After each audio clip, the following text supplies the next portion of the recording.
Osmanlı mı ya? Oturup böyle ağzını eğe büke, yani dün yine bir şeyler söylüyor İlber Ortaylı. Osmanlı mı falan filan böyle. Kardeşim hadi git, 80 yaşında adam at üstünde. Hadi buyur, bin atın üstüne de git bakalım Viyana'ya doğru. Şöyle Osmanlı'yı biraz konuşurken adam biraz düşünecek.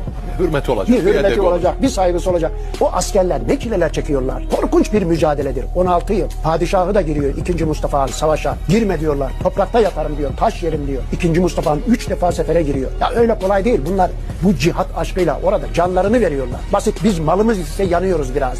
O ben Uyvar'dan gelirken Evliya Çelebi anlatıyor. Gaziler diyor sabah bir kalktılar diyor. Her taraf buz kesiyor diyor.